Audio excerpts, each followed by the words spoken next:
안녕하십니까? 네, 우리 옆 사람과 사랑과 소망을 담아 하늘까지 함께 갑시다. 인사를 하고 시작할까요? 우리 하늘까지 함께 갑시다.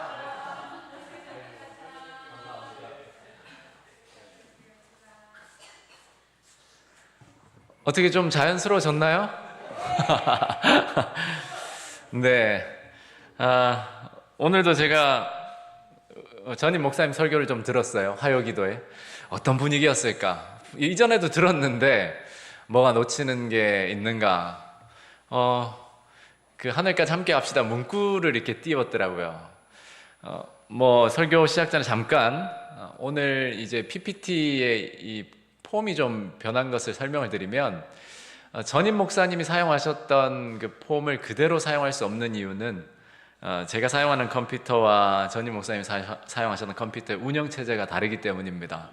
그래서 뭐 그 흉내를 뭐 내볼까 하는 여유가 없었고, 그러나 몇몇 분들이 글자의 시안성에 대해서 좀 이야기를 해주셨어요.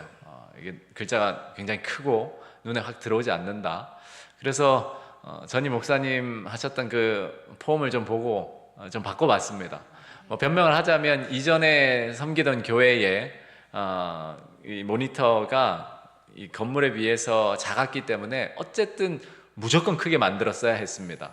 그런 폼을 좀 바꿔가는 과정에 지금 있다라는 거 좀 양해해 주시면 감사하겠습니다. 오늘 오후에 그 정지혁 집사님이 잇몸 이식 수술을 받으셔서 좀 불편함을 가지고 지금 방송으로 예배에 참여하시는데, 우리 각자 기도하실 때 함께 좀 회복을 위해서 기도하시면 좋겠습니다. 그리고 저는 우리 처음 뵙는데 남희경 집사님의 친구 되시는 우리 이 선생님, 주님의 이름으로 축복합니다. 네네. 너무 반갑고 저는 처음이라서 더 감격스러운데 얼마나 감격스러울까 싶습니다. 어제 우리 두 곳 대신방을 했었는데요. 김원봉 집사님과 정지혁 집사님. 특별히 김원봉 집사님 댁에 방문하면서 집사님이 이렇게 사진첩을 꺼내 오셨어요. 그런데 그 사진에 정말 새천사 교회의 역사가 담겨 있더라고요.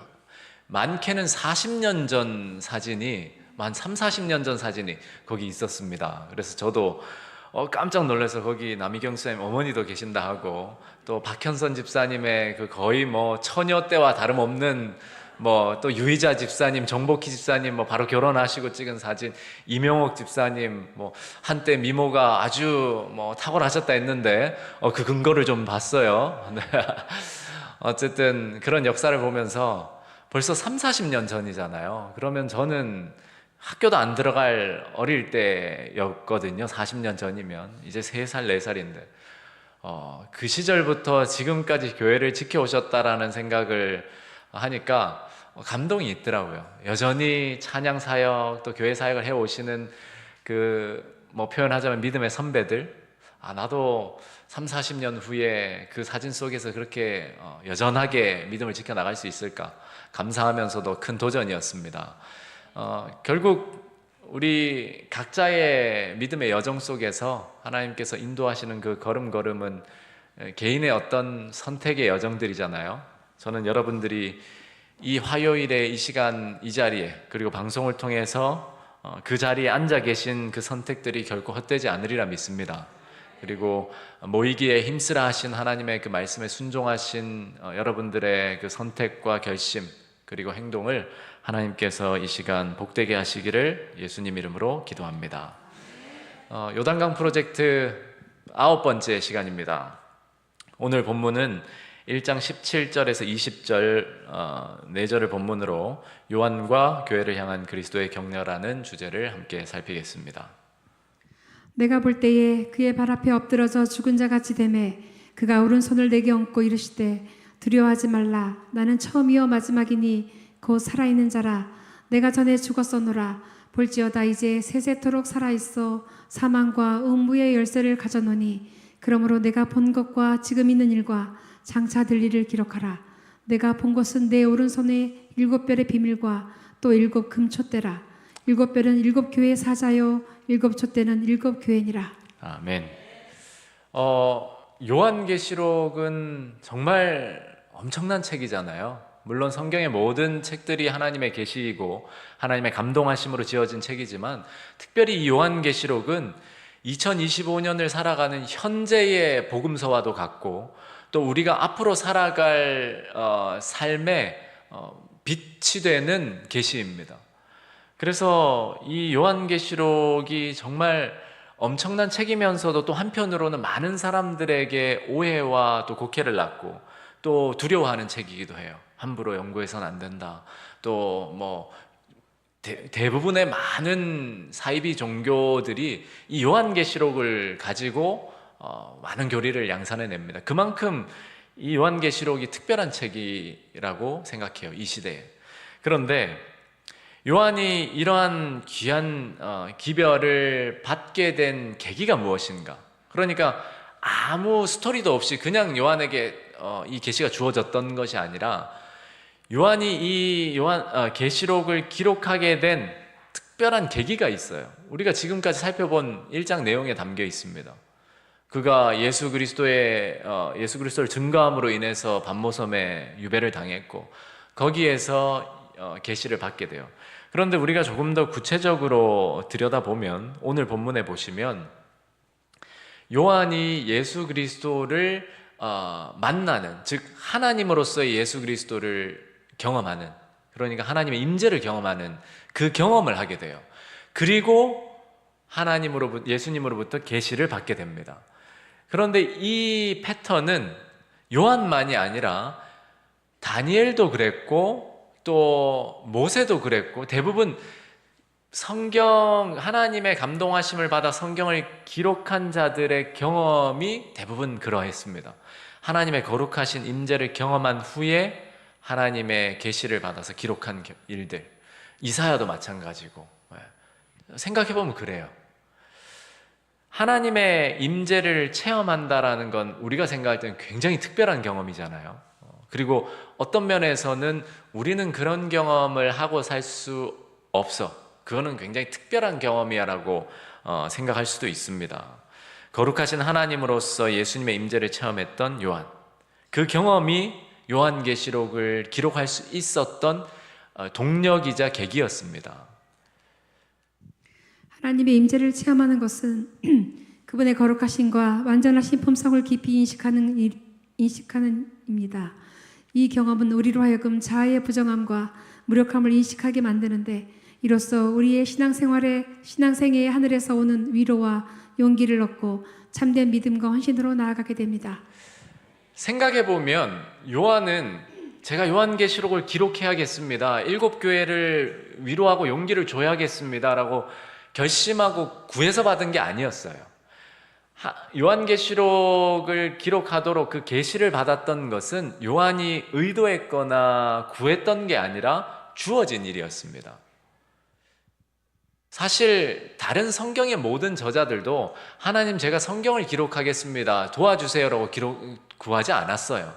오히려 그 시대에 하나님께서 특별히 택하시고 감동하시고 은혜를 주셔서 성경들을 기록하게 하셨거든요. 다니엘도 마찬가지였습니다. 다만 요한은 그리스도를 믿고 그리스도를 증거한 일로 반모섬에 갇혀 있었는데 그것은 하나님의 뜻을 따라 순종하는 일이었잖아요.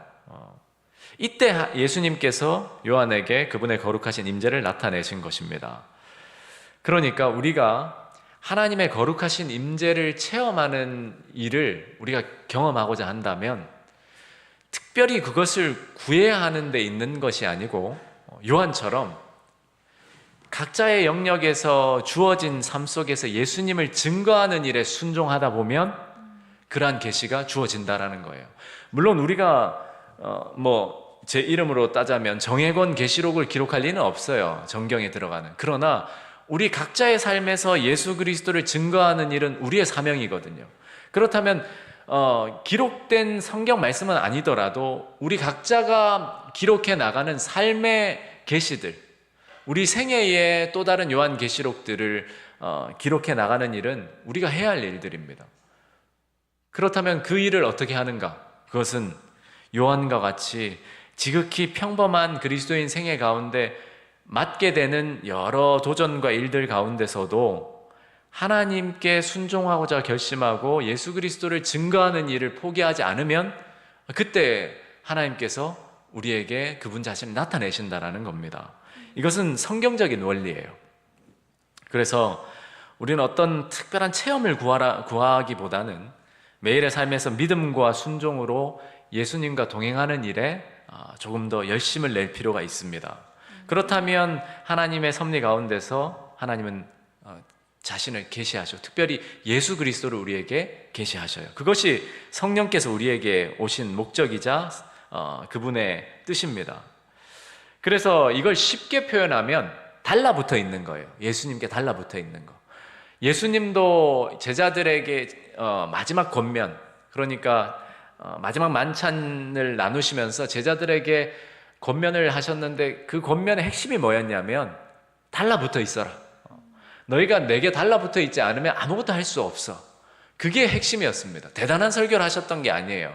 요한복음 15장에 보시면 포도나무의 비유를 말씀하시면서 나는 포도나무요 너희는 가지니라는 그 말씀하신 핵심이 꼭 붙어 있어라. 그게 살 길이다. 이 이야기를 하신 거거든요. 그래서 꼭 붙어 있는 사람들에게는 이후에 이제 성령을 약속하시면서 성령이 나에 대해서 증거하실 것이다. 그래서 모든 것이 사실은 예수님께 꼭 달라붙어 있는데 달려 있습니다.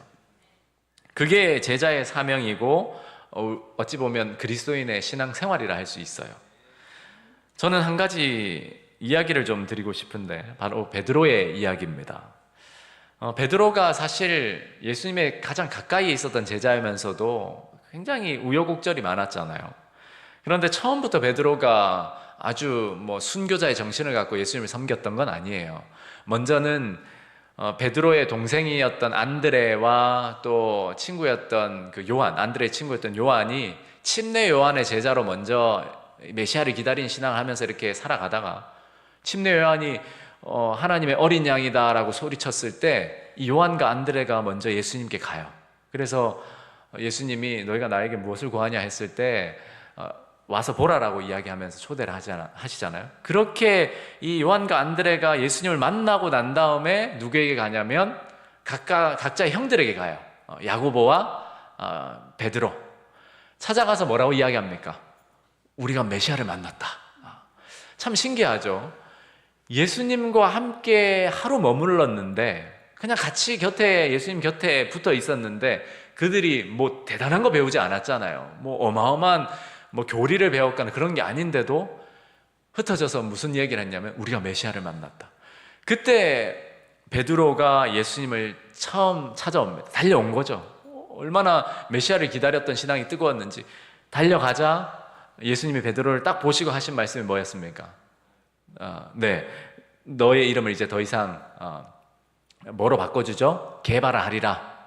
네, 이 말을 하면서 예수님이 베드로를 이제 제자로 삼으셔요. 근데 사실은 그 순간 제자로 삼지는 않으셨습니다. 오히려 그것을 베드로의 경험을 보면 총 3번 부르심이 나오는데 그게 첫 번째 부르심이었어요. 좀 쉽게 말하면 교인으로서 부른 겁니다. 예수님에 대해서 알아가고 좀 곁에서 배울 수 있게 기회를 주신 거예요. 그런데 베드로가 예수님 곁에서 이렇게 지켜보면서 정말 설레는 마음으로 때로는 더 배우고 싶은 간절함으로 이렇게 지켜보는데 같은 교인들이었던, 특별히 그 당시로 말하면 교회 목사님들이었던 대제사장들이나 서기관들이 뭐라고 이야기합니까? 예수는 이단이다. 저 믿으면 안 된다. 예수님 믿으면 출교시킬 거야. 이런 이야기를 합니다. 당시에 베드로는 굉장히 열심히 있는 유대인이었기 때문에 서기관과 바리새인들은 그가 신뢰하는 목사님들이었어요. 교수님들이요. 그런데 그 사람들이 예수님을 인정하지 않았을 때 베드로는 많은 혼란과 또 의심의 유혹을 받습니다. 거기에다가 더불어 예수님이 그 침례 요한이 옥에 갇히게 되었는데 예수님이 침례 요한을 구할 생각도 없으시고 따로 조치를 안 하시는 걸 보고 굉장히 의아해하고 굉장히 실망하게 되죠. 나중에는 침례 요한이 죽게 되잖아요. 그래서 베드로가 그러한 1년의 초기에 예수님을 따르던 과정 속에서 이거 예수님께 내가 내 인생을 바쳐가지고 과연 희망이 있을까 의심하면서 예수님께 잠깐 머물렀다, 생업으로 갔다가 예수님을 다시 뭐 맞았다가 또 설교 들었다가 말았다가 이런 신앙을 해요. 소위 교인의 신앙이죠. 교인의 신앙. 그냥 교회 문턱을 왔다 갔다 하는 말 그대로 교인입니다. 그런 와중에 어떤 일이 벌어지냐면 베드로가 뭐 전적으로 헌신하지 못하고 물고기를 잡으러 가서 이제 물고기를 잡기 시작하는데 밤새도록 허탕을 치죠. 그래서 밤새 수고, 원래 물고기는 이제 밝은 날 잘 잡히지 않으니까 밤새 수고를 하고 이제 돌아와가지고 그물을 다시 기우고 정비를 하는데 그때 예수님이 무리들을 데리고 오셨어요. 그러면서 베드로에게 너 배를 좀 빌려서 내가 물가에서 이렇게 설교를 할 수 있게 배를 빌려달라 이야기를 해요. 그렇게 베드로의 배를 빌려 타시고 많은 군중들에게 말씀을 하는데 이때 베드로의 심경이 정말 뭐 다 알지는 못하지만 만감이 교차했을 거예요. 왜냐하면 예수님의 설교는 제 설교와 달리 들을 때마다 무엇이죠? 감동이 있고 확신이 들잖아요.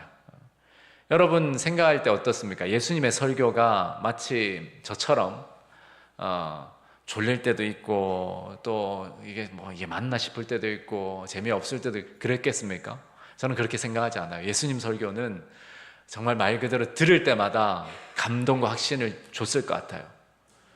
어떤 선배 목사님이 저한테 뭐 이런 사석에서 이렇게 편하게 이야기하면서 아주 오래전 일인데 설교자로서의 목회자 이야기를 했습니다. 그러면서 저는 아주 전도사, 그때 아마 1, 2년 차든지 임시전도사 때든지였을 텐데 목회자가 설교를 하면 매번 이렇게 잘하는 게 참 힘들다 이런 이야기를 하세요. 그때 그 당시에는 제가 공감을 못했어요. 그러면서 야구선수 이야기를 했어요. 야구선수도 몇 할을 치면 잘하는 겁니까? 3할 정도 치면 아주 잘하는 타자예요. 그 말인즉슨 10번에서 3번 안타 치면 잘한다라는 거예요. 홈런은 더 적고. 그러면서 이런 이야기를 하시더라고요. 10번 설교해서 3번 정도 교인들 감동시키고 뭐 이렇게 확신을 주면 그래도 좀 잘하는 거야. 그렇게 힘들어 이런 얘기를 하셨는데 제가 목회를 막상 나와보니까 그 당시에는 뭐 설교라는 게 뭐 늘 이렇게 감동을 주면 되지 이렇게 생각했는데 나와보니까 저는 3할은커녕 2할도 치기 힘든 것 같아요. 그런데 예수님은 그렇지 않았어요. 예수님은 확신 있는 설교를 하셨다고요. 그래서 사람들이 예수님의 원수들도 와서는 뭐라 이야기하냐면 그 사람이 말하는 것이 권세자와 같고 일반 사람과 같지 않더이다 이런 말을 할 정도였습니다. 그러니까 베드로가 이 배에서 예수님의 설교를 들으면 확신이 있는데 예수님에 대한 사람들의 평가는 영 자꾸 왜곡이 되고 다른 말을 하니까 이런 혼란이 있었어요. 자기도 예수님께 전적으로 헌신하고 싶은데 헌신했다가는 인생 망할 것 같고 또 안 하자니 너무 확신 있는 말씀을 전하시고 또 능력이 있고 기적을 행하시고 그래서 베드로가 이런 고민을 할 때에 예수님이 말씀을 다 마치시고 이런 말씀을 하십니다. 말씀을 마치시고 시몬에게 이르시되 깊은 데로 가서 그물을 내려 고기를 잡으라. 시몬이 대답하여 이르되 선생님 우리들이 밤이 새도록 수고하였으되 잡은 것이 없지만은 말씀에 의지하여 내가 그물을 내리리이다 하고. 아멘. 저는 성경 말씀 중에 여러 말씀들이 정말 감동적이고 멋있고 이렇게 다가오지만 그 중에 하나는 이 베드로의 이 말이에요. 야, 너무 멋있는 말이다. 심지어 베드로는 이때 예수님께 전적으로 헌신할 때도 아니었습니다. 그런데 교인 베드로가 제자 베드로가 되는 그 순간의 접속사와 같아요. 전환점. 베드로가 왜 이런 말을 할 수 있었을까요? 확신은 없었지만, 그러니까 많은 혼란이 있었지만 적어도 예수님의 말씀에 대한 확신은 그가 있었던 거예요.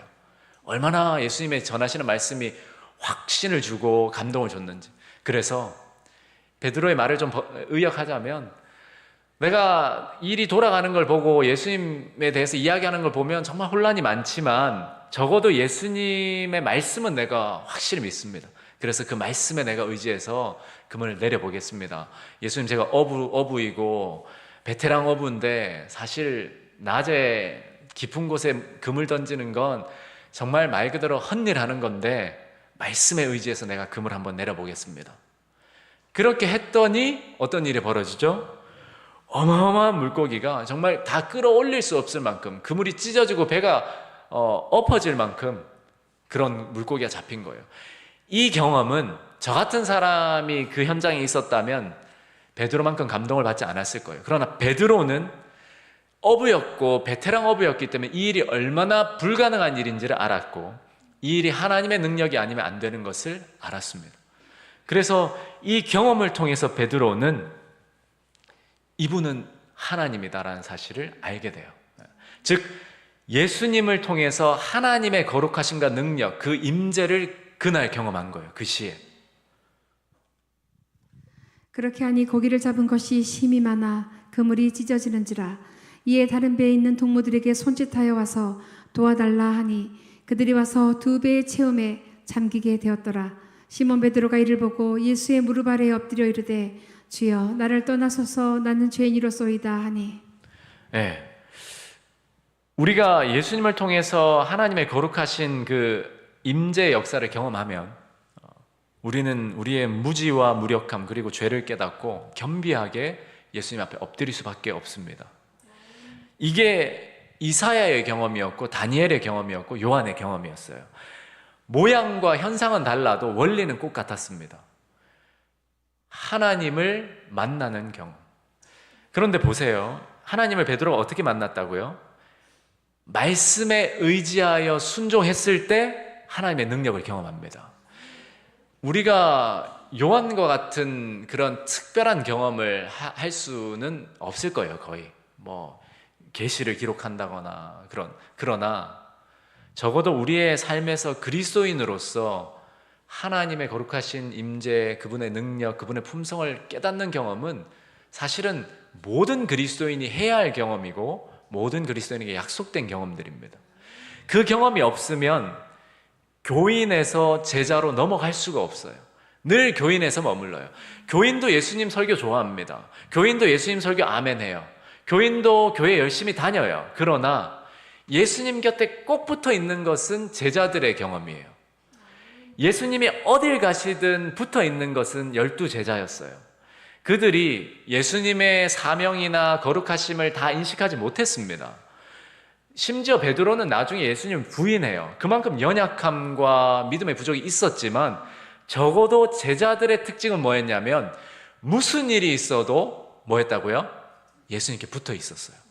예수님이 갈릴리에 가면 갈릴리에 가고 예루살렘에 가면 예루살렘에 가고 예수님이 굶으면 같이 굶고 먹으면 같이 먹고 그 경험이 제자들의 경험이었어요. 그 경험이 있어야 한다는 것이 성경의 명령입니다. 여러분 근데 그 경험을 어떻게 했다고요?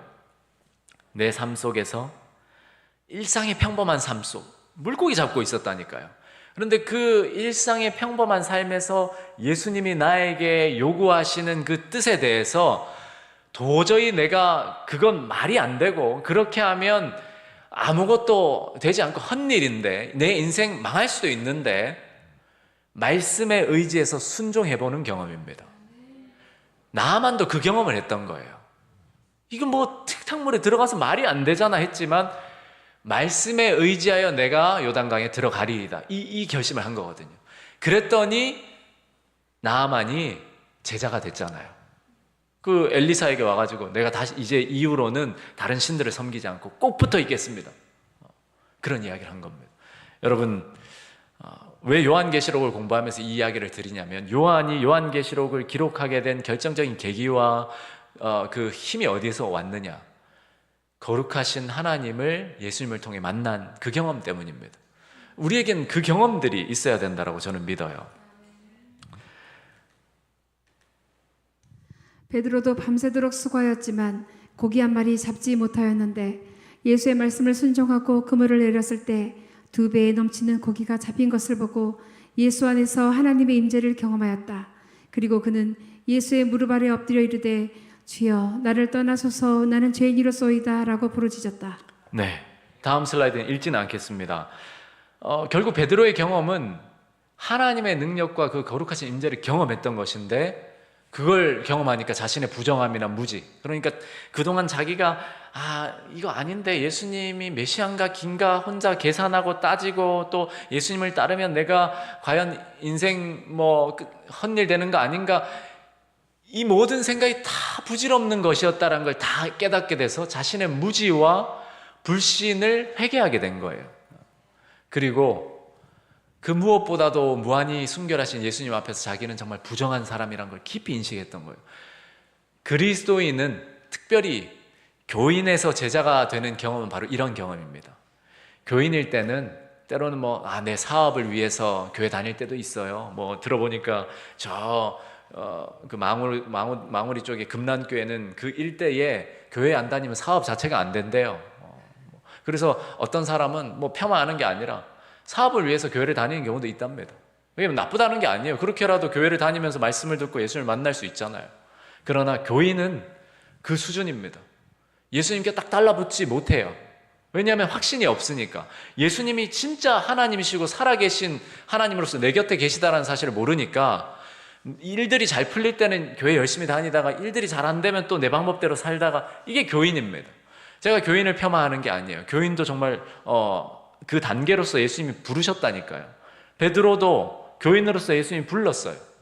그런데 그 베드로를 제자 되게 하신 경험은 바로 이 경험이었고, 이 경험 이후에 예수님이 뭐라 말씀하시냐면 다시 말씀하셨죠. 반복해서 나를 따라오라, 내가 너를 사람 낚는 어부가 되게 하리라. 이 이후로 베드로가 예수님께 딱 달라붙어요.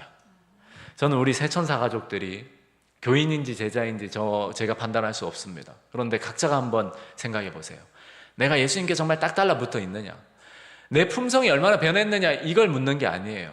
내 품성이 정말 결점이 많고 연약하고 믿음이 부족해도, 실수하고 넘어지고 오늘 죄를 지어도 예수님 용서를 믿고 다시 예수님께 딱 달라붙는 그 제자의 믿음이 있냐, 이거죠. 다니엘의 경험도 사실은 같은 경험이었습니다. 그러므로 나만 홀로 있어서 이 큰 환상을 볼 때 내 몸에 힘이 빠졌고 나의 아름다운 빛이 변하여 썩은 듯하였고 나의 힘이 다 없어졌으나 내가 그의 음성을 들었는데 그의 음성을 들을 때 내가 얼굴을 땅에 대고 깊이 잠들었느니라. 네, 그 의로웠던 다니엘, 성경에 다니엘의 죄가 기록되어 있지 않아요. 그 다니엘조차도 하나님의 임재를 경험했을 때는 자기의 의로움이나 이것이 다 썩은 듯 했대요. 썩은 듯. 그러니까 예외가 없습니다. 우리가 교회를 처음 하나님의 부르심을 따라 교회를 나오게 되고 예수의 이름을 알게 되고 예수님을 믿고 침례를 받아서 이제 교회 생활을 하게 되면 그 교인에서 딱 달라붙는 경험은 반드시 하나님의 임재를 어떤 방법으로든 말씀을 통해서 개인적으로 경험해야 합니다. 그리고 단순히 성경을 배우고 아는 것을 넘어서서 하나님의 명령이나 말씀에 대한 순종을 통해서 하나님의 능력을 경험해보는 이 일들이 우리를 제자로 만듭니다. 그래서 딱 달라붙어 있어요. 저는 사실 품성적으로 보면 여러분들보다 훨씬 더 부족할 거예요. 그런데 제가 생각하는 이 제자는 그렇습니다. 얼마나 화를 안 내냐, 화를 내냐, 얼마나 온유하냐, 이것도 분명히 있겠지만 그렇게 화를 내거나 또는 넘어졌거나 했을 때 그래도 예수님께 딱 달라붙을 수 있느냐, 저는 이걸로 제자를 평가할 수 있다 생각해요. 베드로가 그랬거든요. 요한도 그랬고, 요한이 심지어 무슨 말을 들었습니까? 니네가 도대체 무슨 정신으로 그런 말을 하니, 예수님이 이런 말씀을 하실 정도로. 요한이 뭐라고 얘기했습니까? 예수님을 받아들이지 않는 사마리아 마을을 불로 태워버리자 했잖아요. 제자였습니다, 요한이. 그러나 적어도 그들은 딱 달라붙어 있었어요. 그게 진짜로 중요한 일입니다. 딱 달라붙어 있어야 그런 성격이 바뀌죠. 그런데 안 달라붙고 있고 자기가 그 성격을 바꿔보려고 예수님 앞에 의로운 사람이 되어보려고 하는 시도는 정말 그거야말로 헛일입니다. 선지자 다니엘이 하나님의 천사 앞에서 마치 죽은 자처럼 쓰러지게 된 것도 바로 같은 거룩하신 하나님의 임재 때문이었다. 그와 같이 이사야도 여호와의 영광을 쳐다보고 이렇게 부르짖었다. 결함과 죄를 가진 인간이 신성의 완전하심과 대조가 되어 드러날 때 그는 전적으로 부족하고 부정하다는 것을 느꼈다. 그것은 하나님의 위대하심과 어미하심을 목도하도록 허용함을 받았던 모든 사람들이 겪은 경험이었다. 네, 결국 우리도 마찬가지입니다. 이건 특별한 사람들이 경험하는 특별한 경험들이 아니라 우리 모두가 경험해야 할 일이에요. 여러분은 그러면 교인으로 예수님을 믿으십니까? 제자로 믿고 살아가십니까? 예수님은 우리를 3번 부르신다라고 하죠. 뭐 이건 신학적인 것이라기보다 성경으로 그냥 베드로의 경험으로 설명해 볼 수 있는 건데, 교인으로 부르시고 그리고 이렇게 제자로 부르시고 이후에 베드로가 크게 넘어지고 그를 회복시키면서 목자로 부르시죠. 사실 그걸 좀 더 강하게 이야기하자면 순교자로 부르신 겁니다. 결국 우리가 제자로 예수님께 딱 달라붙어 있으면 예수님은 우리를 변화시키시고 사용하셔서 목자가 되게 하십니다. 선교사로, 순교자로 사용하십니다. 그것이 꼭 초기 교회처럼 사자밥이 되고 화형대에 오르는 그 경험이 아니라 우리 자아를 굴복시키는 그 일, 그런 의미에서도 우리는 순교자가 될 수 있는 거거든요. 다시 한번 요한계시록 1장 17절을 읽어보겠습니다. 내가 볼 때에 그의 발 앞에 엎드려져 죽은 자 같이 되매 그가 오른손을 내게 얹고 이르시되 두려워하지 말라 나는 처음이요 마지막이니. 네, 요한의 이 경험이 요한계시록을 기록하게 만듭니다. 이 경험이 있고 난 다음에야 예수님이 7교회에 이제 편지를 써라 이렇게 한 거예요. 여러분, 사실 우리가 누군가에게 예수님을 증거하려 한다면 사실은 이 임재의 경험이 필요합니다. 그것이 꼭 대단한 것이 아니더라도 내 삶에서 내 생각과 다른 하나님의 말씀에 의지를 굴복시켜서 그 하나님의 말씀의 능력이 나타나는 경험을 해보면 그것을 증거하는 것이 예수님을 증거하는 거잖아요. 우리가 증거할 것은 예수님의 이름이기도 하지만 그 이름의 능력이거든요. 예수님의 이름만 증거하면 능력이 없습니다. 사람들이 그냥 받아들이질 않아요. 그러나 예수 이름의 능력을 증거하면 그 사람을 변화시킬 수 있습니다. 그런데 이러한 하나님의 임재를 경험한 자들의 공통점이 있는데, 그들은 다니엘, 이사야, 모세, 엘리야, 요한, 다 공통점은 그 하나님의 임재를 경험한 이후에는 위로와 사명을 받았다라는 거예요. 내가 볼 때 그의 발 앞에 엎드려져 죽은 자 같이 되매 그가 오른손을 내게 얹고 이르시되 두려워하지 말라 나는 처음이요 마지막이니 곧 살아있는 자라 내가 전에 죽었소노라 볼지어다 이제 세세토록 살아있어 사망과 음부의 열쇠를 가져노니 그러므로 내가 본 것과 지금 있는 일과 장차 될 일을 기록하라. 내가 본 것은 내 오른손에 7별의 비밀과 또 7 금촛대라. 7별은 7교회의 사자요 7 촛대는 7교회니라. 네, 요한도 그 임재를 예수님의 임재를 경험하고는 죽은 자 같이 되었지만 예수님이 먼저 위로하셨잖아요. 두려워하지 마, 일어나. 다른 사람들도 마찬가지였습니다. 베드로도 그가 주여 나는 죄인으로서이다 나를 떠나소서 했지만 예수님은 그를 일으키셔서 위로하시고 나를 따라오라 내가 너를 사람 낚는 어부가 되게 하겠다. 요한도 마찬가지였어요. 내가 본 것과 지금 있는 일과 장차 될 일을 기록하라. 이사야서도 마찬가지입니다. 이사야도 누가 나를 위해 갈고 주여 내가 여기 있나이다. 다 위로와 사명을 줍니다. 마찬가지예요. 우리가 하나님의 임재를 경험하는 것은 매일 경험할 수도 있습니다. 매일 말씀을 통해서 나의 죄를 깨닫고 하나님의 품성을 깨닫는다면. 그러나 그때에 하나님, 예수님께서는 우리를 늘 위로하십니다. 내가 널 용서해. 괜찮아. 두려워하지 마. 오늘 하루도 힘차게 살아갈 수 있어. 그러면서 그냥 이제 힘차게 살아가 하시는 게 아니라 사명을 주신다니까요. 그때 내가 말하되 화로다 나여 망하게 되었도다.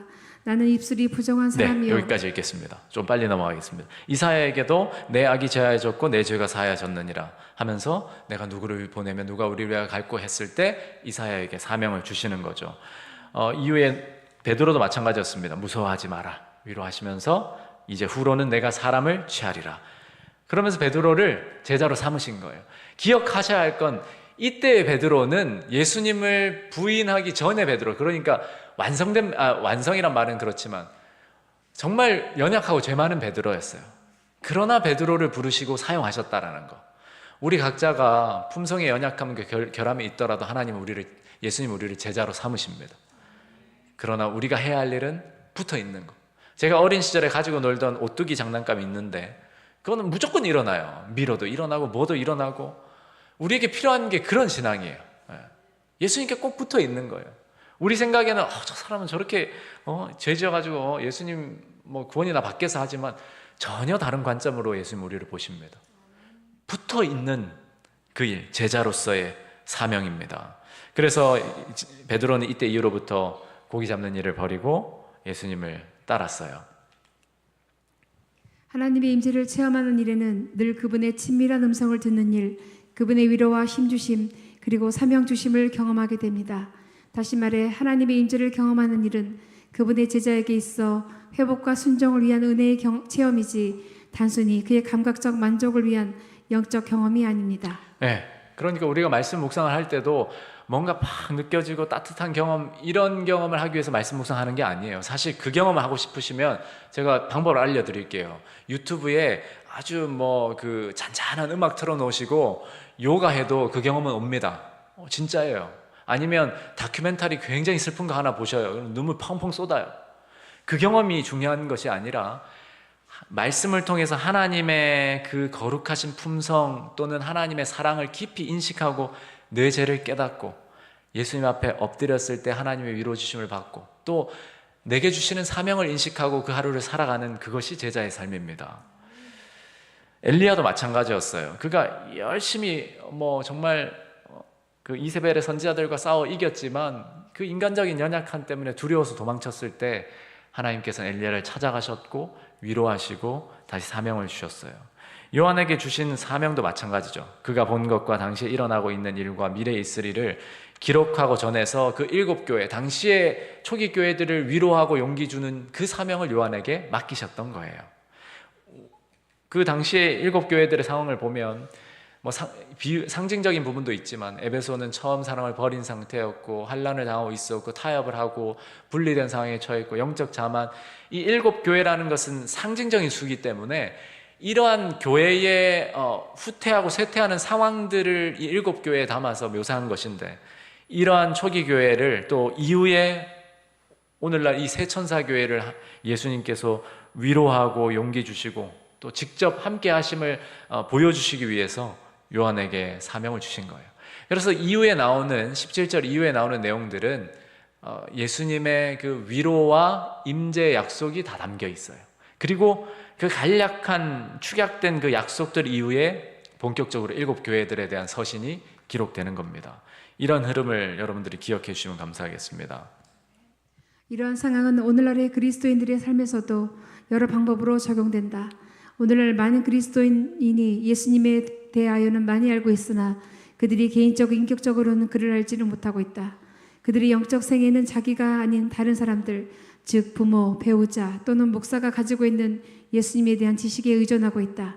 요한계시록이 주는 강력한 호소는 모든 사람이 현재 우리가 있는 곳에서 우리를 만나시는 분으로서의 예수를 개인적으로 찾아서 만나라는 것이다. 네, 이게 정말 우리에게 필요한 경험입니다. 요한계시록을 공부해서 뭐가 뭐고 아는 것도 중요하지만 요한계시록을 공부하는 목적은 요한을 찾아가셔서 만나시고 위로하시고 사명을 주셨던 그 예수님을 우리도 만나야 된다는 데 있어요. 요한계시록 공부하면 할수록 머리만 커지는 것이 아니라 예수님을 개인적으로 깊이 만나야 해요. 이게 요한계시록의 핵심입니다. 다음 장은 제가 좀 짚으면서 이야기하겠습니다. 결국 이 교회가 세상에 기별을 선포할 때 그리스도께서 사용하신 방법을 따라야 하는데 우리 노력의 초점은 언제나 예수님께 맞춰져야 합니다. 우리의 말과 행동으로 그를 전파하는 일에 맞춰져야 해요. 결국 우리가 예수님의 임재를 경험하고 그분의 말씀의 능력, 그분의 거룩하심을 전할 수 있어야 한다는 것입니다. 그래서 저는 이번 주부터 시작되는 시대의 소망 묵상이 정말 감사하고 다행스러워요. 여러분들께서도 이번 그 기간 87주가 되겠죠. 이 기간 속에서 교인이었다면 제자로, 제자였다면 목자로 그 부르심을 다시 듣고 예수님을 만나게 되시기를 간절히 소망합니다. 그리고 요한계시록의 이 요한의 경험, 두려워하지 마라. 나는 처음이고 마지막이다. 이 위로의 약속들, 예수님의 임재를 정말 함께 깊이 경험하면 좋겠어요.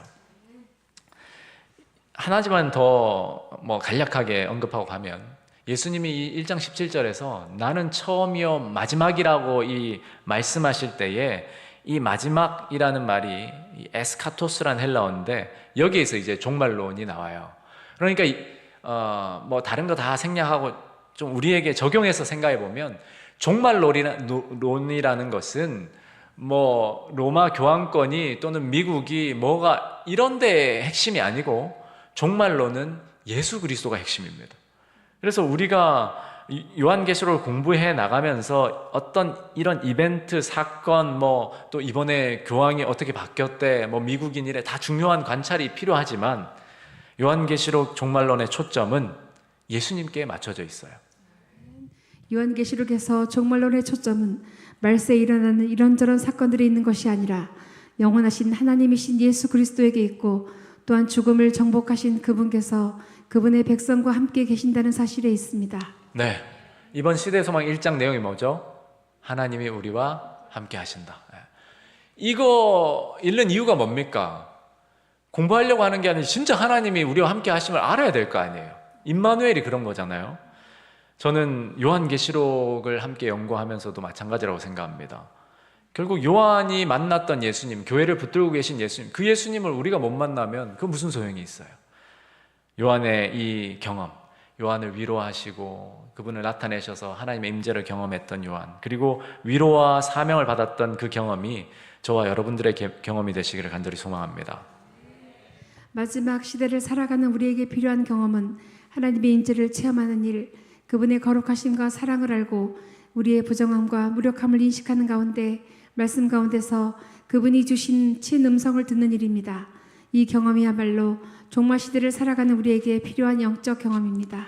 네, 남은 한 주 여러분들 시대소망 묵상하시고 말씀 묵상하시면서 여러분들 각자가 만난 하나님, 그 거룩하신 임재, 하나님의 품성, 그리고 말씀에 의지하여 순종했을 때 경험하는 하나님의 능력, 그러한 것들이 우리 소그룹에서 정말 넘치는 그 12광주리처럼 넘쳐나게 되기를 간절히 소망합니다. 우리 이 시간 함께 오늘 말씀을 잠깐 복귀하면서 은혜를 나누고자 하는데요. 하나님의 임재를 경험해 본 일이 있다면 나누어 보고 예수님 안에서 하나님의 임재를 경험하는 일을 위해 현재 내가 할 일이 있다면 무엇이 있을지 이야기해 봅시다. 그리고 그리스도인으로서 재림 성도로서 예수님께 내가 받은 사명은 무엇인지, 그 사명을 어떻게 감당해 나갈 것인지 자신의 생각과 결심을 나누어 주시고 함께 기도해 주시면 감사하겠습니다.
네, 이제 서로를 위해서 기도해 주시면 감사하겠습니다.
네, 제가 기도하고 모든 순서를 마치겠습니다. 하나님 아버지, 저희에게 예수님의 임재와 또 그 은혜를 약속해 주셔서 감사합니다.